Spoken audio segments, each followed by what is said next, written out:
Well, for more now on the significance of Zahwari's death, I'm very pleased to be joined in the studio by Niagalé Bagayoko. She's the chair of the African Security Sector Network. Thanks for your time today on France 24. First of all, how big of a blow do you think this is to the Islamic State group?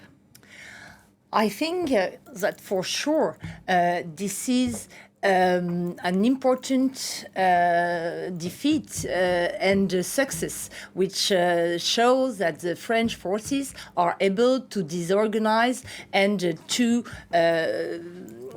hit very seriously the Islamic State. Some Islamic organizations. However, I definitely think that this will have an impact on a tactical level, but definitely not on strategic level, because the way in which those jihadi groups are organized show how resilient they can be and how they have been able to regenerate themselves. The groups can regenerate themselves, in your view, then. Does that suggest that actually they'll still be able to carry out these kind of attacks that we've seen on civilians, even though their leader's now been killed? Absolutely.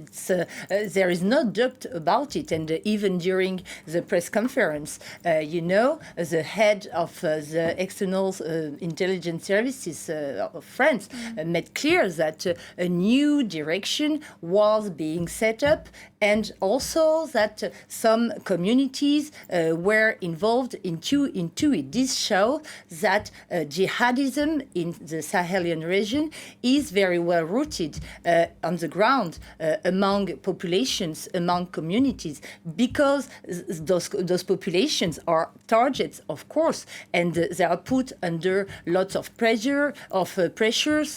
But there are also some complicities with some groups and civilians, even if they are the most targeted by the Islamic States. Now, the timing of the announcement of his death seems to be rather interesting, because he was killed in August, but we were only finding out about it just now. Do you have a sense as to why that might be?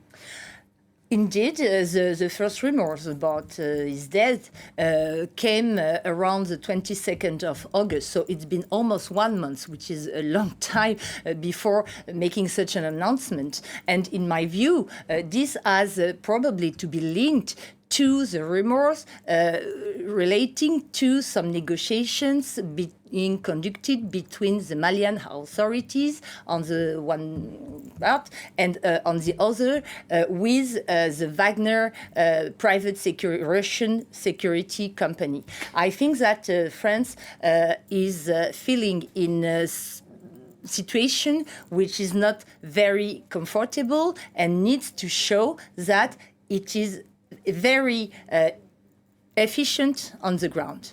Well, let's talk a little bit more then about those reports that you're talking about regarding those Russian forces. These are Russian mercenaries who reportedly may be heading to Mali to assist the Malian forces there in their fight against jihadists. Now, the Wagner group hasn't been confirmed that they're actually going to send their fighters to the ground yet. But if they are, what kind of impact might that have on France? France is obviously the biggest Western operator in that part of the world, but France also wants to get its troops out, doesn't it?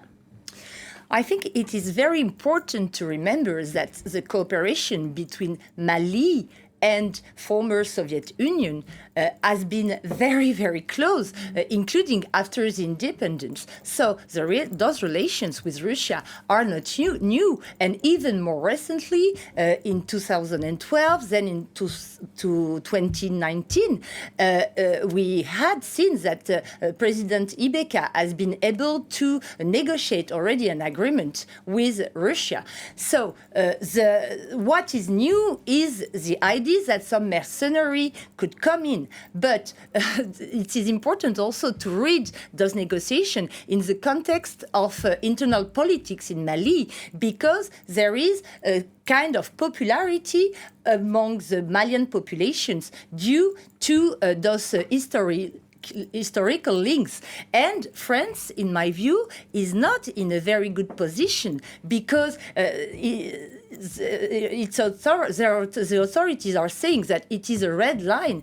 But as we just heard, in fact, it seems that they are eager to stay again. So normal for a sovereign state to diversify its partnership, and I think it is what Malian authorities are trying to show to their traditional international partners. All right, really interesting stuff. We'll have to leave it there, but thanks very much indeed for your time. Niagalé Bagayoko for us there on the programme.